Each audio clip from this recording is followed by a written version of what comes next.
We are in the 9th year of Nintendo Switch. It's also kind of a weird year for the console because this is the time where the successor, the Nintendo Switch 2, is going to, show us what it's got, right? Couple weeks, we're going to get some more information about the Switch 2, probably a price point, release date.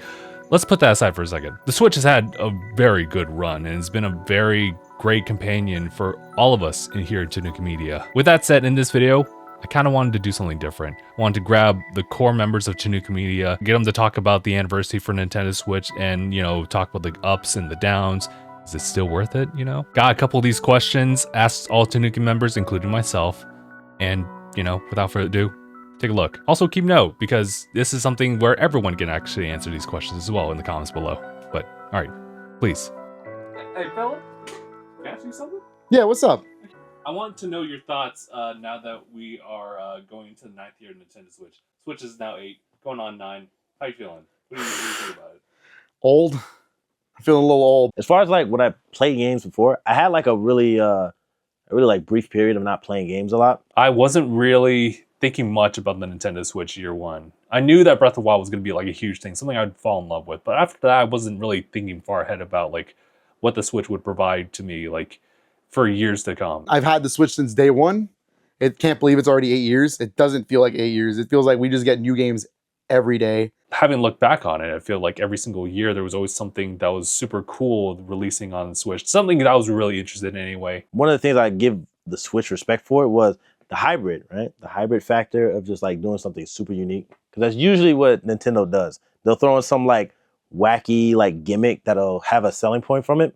I love collecting for the Switch. It's become my favorite console of all time. Fast forward to now, I wouldn't expect it to be my favorite console, not just within the current generation, but possibly of all time, really. Also, the first party titles, usually they never miss, usually. Everything that I love in video games is on the Switch. All my favorite games that ever existed, even whether it's just ports of it or not, they're on the Switch. Everything that I love about Nintendo, it's on the Switch. The expansion of the library, giving more like spotlight to all the indie titles and opening more to like multiplayer and like party mode, if you will. Because like one of the hooks was like taking off the Joy-Con, handing it to somebody in your friends in your circles and stuff like that. It was like a really cool gimmick for me. It's not because it's the most powerful thing in the world. It's not. It is because of the software, of course, but it's also because of just like the possibility it all comes with, what it does for the everyday person, and how it can really kind of fit into almost everybody's lifestyle, to be honest. The portable factor makes it easier to just like enjoy gaming no matter where you go. It's also changed a lot of the way I play games, the way I live my life. It's been there when I got married. It's been there when I had a kid, which is crazy. I think that's probably why I want to give like really good like respect to the Switch, because it got me back into gaming more so than what I was doing before. Honestly, it's been a solid year with Switch, and I'm just looking forward to, the next generation. And so the fact that it's lasted 8 years and this is the only model we've ever gotten, the OLED, is kind of crazy and a testament to really how popular this console has been for the 8 years. I know year 9 seems like it's slowing down, but I love the lineup so far has been great. Third parties and indies have been carrying it, and what an amazing 8 years, man. So, favorite game on the Nintendo Switch? Oh, shit. You know what? Okay, hold on. It's kind of a cop-out, because I was thinking about it earlier. I want to say Breath of the Wild. The reason it's a cop-out is because it's not a Switch exclusive. But the logic I was going off of, like, if it's a Switch exclusive, I'll work with it like that. It would probably be ARMS. Nobody's gonna talk about ARMS. I was really going back and forth whether or not Breath of the Wild would take it over Tears of the Kingdom. No, after thinking about it, it's Tears of the Kingdom. Tears of the Kingdom is literally 3 times that map of Breath of the Wild. I mean, granted, one of those worlds is something that you're very much so familiar with, especially if you played Breath of the Wild, but when you consider, the 2 other like areas, it's a lot to cover, to be honest. Not to mention, it has a much stronger like story. It's not like the craziest story in the world, but it's also something that's a little bit more compelling and kind of pushes you a little bit more to kind of figure everything out, so you get the full general story of everything. As most people know on Tanuki, I'm like probably the one who collects the most Switch games. I also have a lot of favorites, but I think if I have to go with one single game ever, and it's been crazy how no game has topped this for me since 2017. It's Super Mario Odyssey. No other game made me feel like my younger self ever after playing Odyssey. I beat Odyssey 100%. Took me 2 weeks when it came out. And I went, that was so good. I deleted my entire file and did it all over again. It's just so creative in its level design. The worlds you explore are so much fun. Just the idea of like capturing every like enemy and creature type and just transforming into them is so creative. What is a game they feel is underrated on the Switch that people should play? Arms. I think I'm a fraud, but Arms. And I say I'm a fraud because I forgot the last time I played Arms. I even tried giving it like was it like the online playthrough? Some people still play it, but considering like it was such a unique game, fighting game too, mind you, over the shoulder motion controls and like trying to showcase like what the Switch does. It's just a unique game. Character designs and the lore behind it could have been something. I guess like it just didn't have like the best reception to keep it going. There's some people who cult following for it, but like, I say it's underrated. Me personally. There's a good number of games on the Switch that I really think that people should play.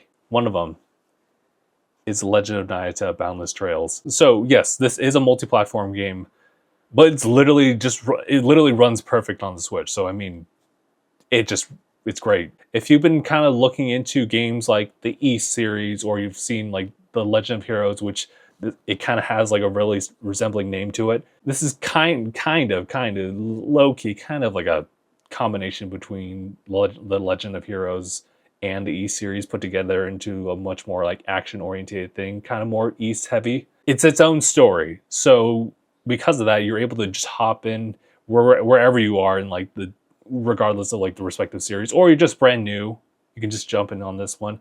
Story's not crazy. The action is a lot of fun. The music's actually pretty stellar too. I mean, like the quick, dirty shout outs would be like Live Alive, Tiny Barbarian Deluxe.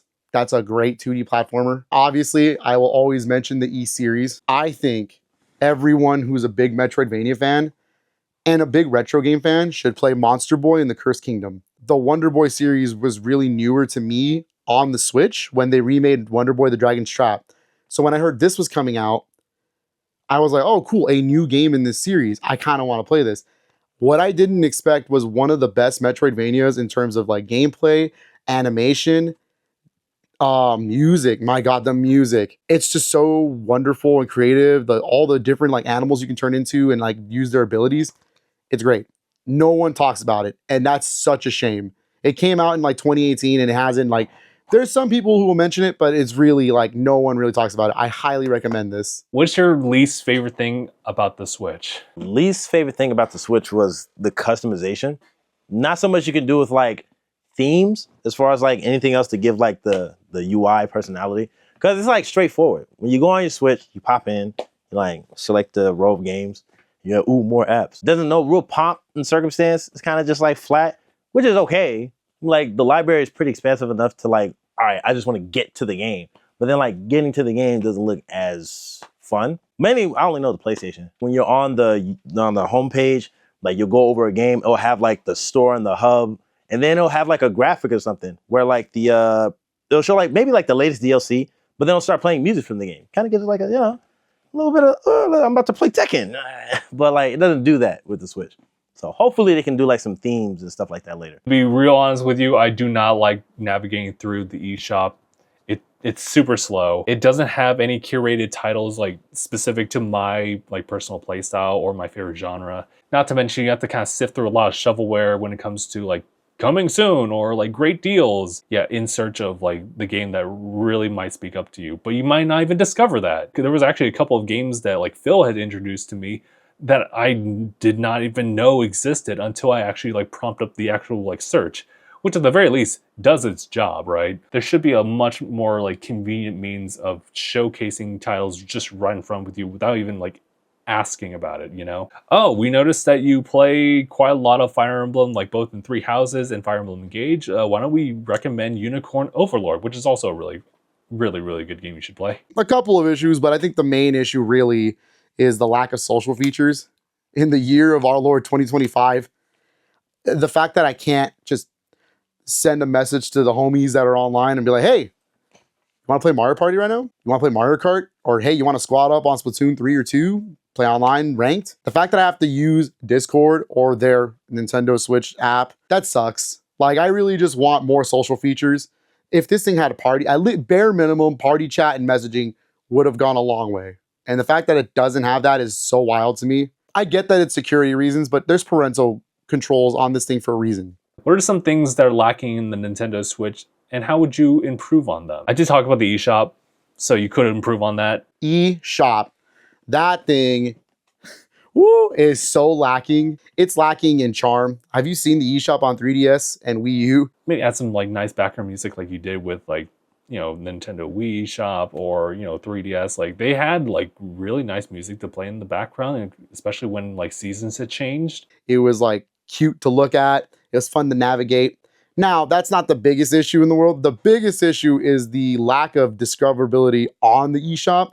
Trying to find anything, or like if I recommended to you, hey, Monster Boy in the Cursed Kingdom, where would you see that on any of the pages? You'd have to know what you're looking for and search it up. That's ridiculous. There should be a lot more tie into, hey, we're seeing that you're playing Donkey Kong Country Returns HD. Maybe you'll like Tropical Freeze, or maybe you'll like Ukulele and the Impossible Lair. Stuff like that would go a long way just for discoverability of games, especially indies. There's so many indies on the Switch that you would never know unless you know it's on there. And I think like even other fellow Tanuki Media member Anaya would agree to that one. I think it's just like everybody's option, everybody's little the power output is not the strongest. The alpha in the room for sure is the power for the Nintendo Switch. And of course, it's like, we get it. It's like a little handheld thing that's supposed to run with the idea of being like handheld and like a home console. Like it's gonna have to work with what is like giving you. So I'm not expecting to have like, bro, can I play like, you know, high fidelity 4K games on handheld mode? That's not realistic. It did well for a good number of its years, but like as we kind of went further into like the later like lifetime of the console, and even like games from last year, you're starting to notice a little bit of a dip in performance in some of these games. Sometimes not even like a steady 30 frames. So we should do something about that. As far as like making sure the game just gives like a consistent experience, like then that's all we're looking for. A set frame rate, that's usually what it is. Cause like going from like 60 to like 42 or 24 is weird. Clearly the Switch has proven that you don't need to have like the most top-notch specs, right? But the problem is that, you know, games are continuing to evolve. There's been some dream optimizations like from other titles, but like it always would run better and almost be more recommended towards the other consoles versus the Switch. And we're starting to see that a little bit more with some like of the newer games coming out. That is something we could probably see like it's gonna have to improve on later. We're already getting like a bigger screen and maybe some other, I'm not sure what other specs people do know about the console, but it's definitely gonna be a little bit stronger than what it is now. I would assume. It'd be kind of dumb to downgrade. Honestly, if the Switch 2 were to take advantage of like upscaling and add that with a little bit more of a more powerful like processor or what have you, I think that would be great. That's honestly all I would really ask for. Oh, customizable themes on the dashboard. Not just simple black and white, but let's kind of like add some more like color to it. Do you think the Switch is worth it in 2025, or should we focus on the Switch 2 and maybe the other platforms? Is it worth it in 2025? And the easiest answer for that is absolutely. If you just don't really play games, but you want to play games again, I know people who don't play too many video games that just want a way to play Mario Kart or something like that. Yeah, the Switch is probably the most affordable console on the market right now. I think it's worth it in terms of like a money saving thing too. And then also just considering like you bought your Switch later on like in this life after almost 10 years. The library that it has is gonna go into backwards compatibility for the successor. So it's like, you're not really missing out, but then like you'll be able to improve on like having something to play with when you get the chance or like the, you know, interest to play and buy the Switch 2. So I'm kind of like uncertain about that. I think I would have to go with my gut feeling though and just say no. Because you can honestly just save up your money for the Switch 2 and backwards compatibility will always be there for the Switch 1 titles. So, you know, you can just be busy making a wish list while you build up like appropriate funds, because you can spend that money that you would buy on the Nintendo Switch, even if it is like a third market like Switch, like a reduced price. You can save that money to buy other things, like maybe the next like Switch Pro controller, any other accessories that will go with the Switch 2. I'm not really against like buying it now, especially because like guessing prices, I say it's $400, but you could probably save yourself like half that if you buy the Switch now, or even just do the Switch Lite if you want to just do like, you know, playing the Switch on a cheaper basis, you know, something like that. A Switch Lite is $200 MSRP, $199.99. Fine.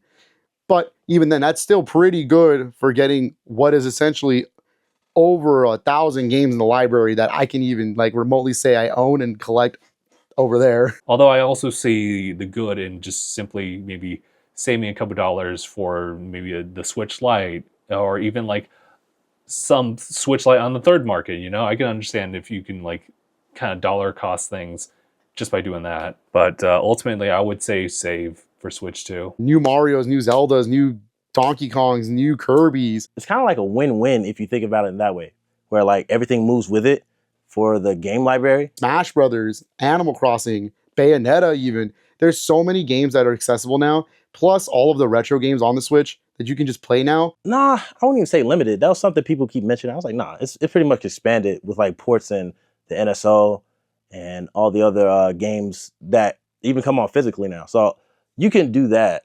You don't need to collect. I haven't retro collected in a long time. Most of my collecting and like playing is on the Switch because so many games get ported, and Switch is just so easy to port games to. If you're someone who wants to start collecting games, if you're someone who just wants to start playing video games again, Nintendo Switch is such a best option because then you can discover your old favorites and even new favorites. The biggest thing you can get from other consoles that the Switch like kind of lacks is what I was thinking about before. You have like higher game fidelity when you play other consoles. Like I'm playing Final Fantasy 16 on my PlayStation. Not something you would expect on the Switch, right? We already got past that.